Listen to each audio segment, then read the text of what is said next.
Գրող հրապարակախոս Ռուզան Ասատրյանը գրում է. Մայր Հայաստան, որտեղ թերացար։ Երեկ երեկոյան Երևանում անսպասելի փոթորիկ սկսվեց։ Բարձրաձայն ասացի, տեսնես որտեղ է հրաբուխ արթնացել։ Թորնուհիս զարմացած նկատեց, թե ինչ կապ ունի այս փոշոտ քամին։ Ասացի, հենց քամին է լրաբերը։ Ուշ գիշերին ծանոթանում եմ լուրերին։ Իտալիայում հզոր դղրդյունով արթնացել է Էթնան։ Բնությունը մեզ ամեն ինչ հուշում է, եթե նրա գիրը կարդալ կարողանանք։ Եվ սա առաջին դեպքը չէր։ Այո, շարունակվող այս պատերազմների և մարդկային վայրագությունների դեմ մայր բնությունը հաճախ ընդվզում է իր դժգոհությունն ու զայրույթը ցուցադրելու իր ձեռագրով։ Արդյոք հասկանում են մարդիկ։ Ղրիմի կամուրջը կրկին պայթեցրել են, Գազան փլատակների է վերածվում, Իսրայելը ինքնաթիռներով զենքեր է տեղափոխում ադրբեջանական իր բազաները, Ռուսաստանն ու Ուկրաինան օրեցօր հյուծվում են մարդկային կորուստներից, եղբայրասպան այս կռվում ըստ լուրերի երկու կողմերից մասնակցող 20,000 հայ է զոհվել, հերոսներ կան։ Մարդակեր գայլերի աչքը Սյունիքին է ուղված, իսկ մենք մեր կորցրած և շփոթված ողջամտությունն ենք որոնում անշունչ բառերի որոգայթների տակ։ Մայր Հայաստան, որտեղ թերացար, զավակների դաստիարակության հարցում, կրկին թերացար։ Վերականգնիր հզորությունդ, դու կարող ես։ Եթե սխալներ կան, պետք է շտկվեն, նեղանալ պետք չէ, մաքրվել է պետք։ Ուզում եմ մի քանի տողով ամփոփել։ Երեկ Սուրբ Սարգիս եկեղեցում պատարագ էր և ես տեսա, թե մեր ժողովուրդը որքան կապված է իր եկեղեցուն։ Հայոց ազգի ճակատագրից ողբերգություններն ու կորուստներն անպակաս են եղել, և մեր աղերսներն ու հավատը, որպես վերջին հույս, հաճախ ուղղված է եղել առ Արարիչ։ Հիշենք Վարդանանց պատերազմի հազարավոր զոհերը, իրենց սուրբ հավատը պահպանելու համար։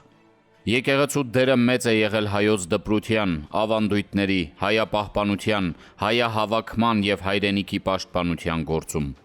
Ղևոնդ Երեցից մինչև Խրիմյան հայրիկ, Գևորգ Չորեքչյանից մինչև Վազգեն առաջին կաթողիկոս։ Ազգի և ժողովրդի նվիրյալներ են եղել և տառապել ներքին ու արտաքին թշնամիների հալածանքներից։ Հաշվի առնելով աշխարհում կատարվող ահռելի հակամարտկային, հակազգային երևույթները, հայ էթնոսը իր ինքնապաշտպանության համար անհրաժեշտաբար պետք է վերափոխի իրեն։ Վերափոխվելու մեծ կարիք ունի նաև հայ եկեղեցին, ոչ թե պետության դեմ, այլ Հայաստան ներխուժած օտար բարքերի և աղանդների դեմ, և աղետներից հոգեբանորեն մաշված ազգին կեղծ աստվածաբանական առեղծվածներով իրական հավատից շեղելու, առաջինը քրիստոնեություն ընդունած ազգին վերջին չհավատացյալը դարձնելու, խոնարհված եկեղեցիները մամրակալած թողնելու, ժողովրդին օրհնություն տալու համար, նրանց կողոպտելու, Աստծո օրենքներն ապականելու և այլ բազմաթիվ անհարիթ երևույթների դեմ, որն այսօր պղտորում է ժողովրդին, բաժանելով հազար խմբերի։ Հարցեր, որոնք հասարակության աչքից չեն վրիպում և դժգոհության ալիք են բարձրացնում։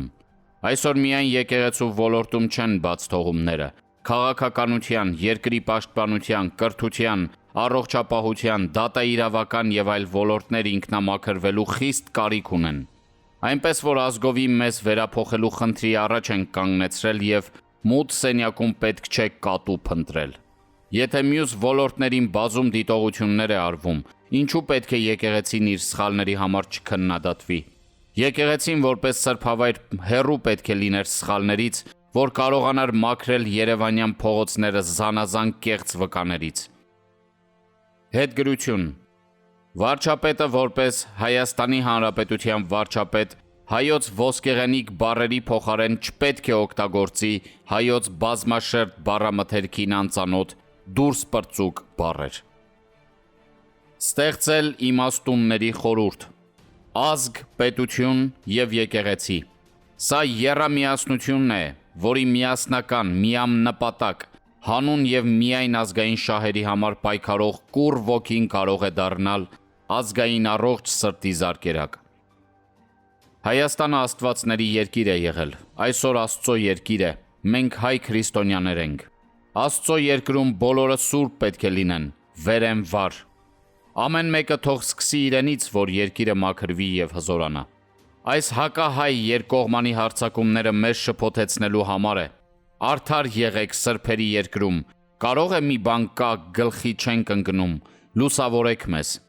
Այս ներքին սպանիչ պառակտություններով ինքներս միայն մեր դեմ ենք ելնում, շրջափակված Հայաստանում։ Վերջացրեք պարոնայք, մի իջեցրեք ձեր պատիվը երկուստեք։ Ժողովրդի զգայուն աչքն ամեն ինչ տեսնում է։ Այս վեճերը միայն ազգային խորհրդի ձևավորմամբ կարող է լուծվել։ Կարծում եմ Հայաստանի և Սփյուռքի տաղանդավոր և մեծահարուստ մտավորականներից պետք է ընտրել ամենասիրված և հեղինակավոր անհատականությունների մի խորհուրդ, որը կդառնա հայոց պետության և ազգի արդարադատ դատավորն ու խորհրդականը։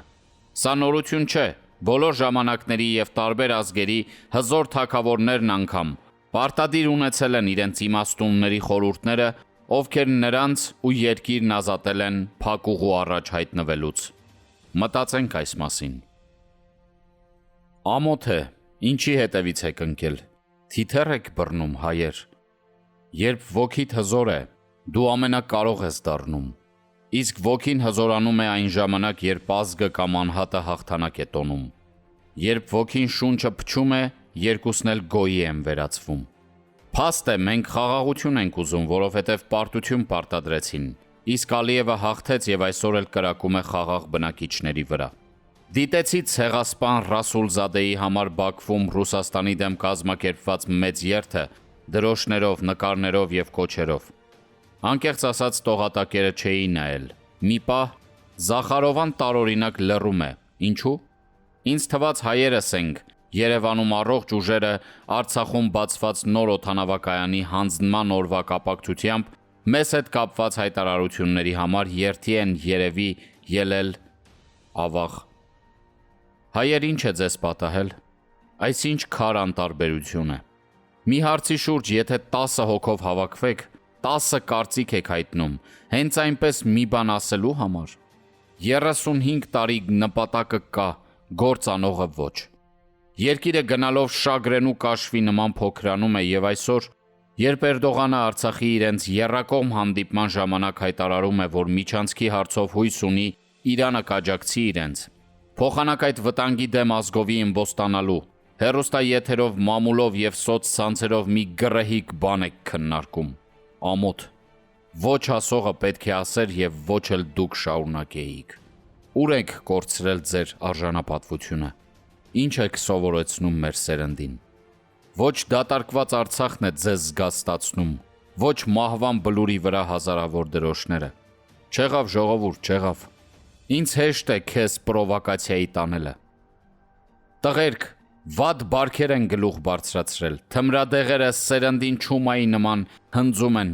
որտեղ է ձեր բանականություն կոչվածը, սթափվեք լեռներիդ կամարներին գիշանգղեր են նստած։ Տաթևի զանգերն էլ անվերջ 44 օրյայի ժամանակ հնչեցին, հենց այդ փակ ականջների պատճառով Արցախը հայաթափվեց։ Դա նրանից է, որ հայրենիքը օտարվում է աննկատ և դանդաղ։ Ինչևէ, ազգային մաքուր ուժերը պետք է համախմբվեն, ուրիշ ճար չկա։ Օղակը սեղմվում է Հայաստանի շուրջ։ Ամեն տեղ չէ, որ հումորն օգնում է։ Անասունին կպած գնդակը ընտանիքի անդամներից որևէ մեկին կարող էր դիպչել։ Թե չէ ինչի հետևից եք ընկել։ Թիթեռ եք բռնում։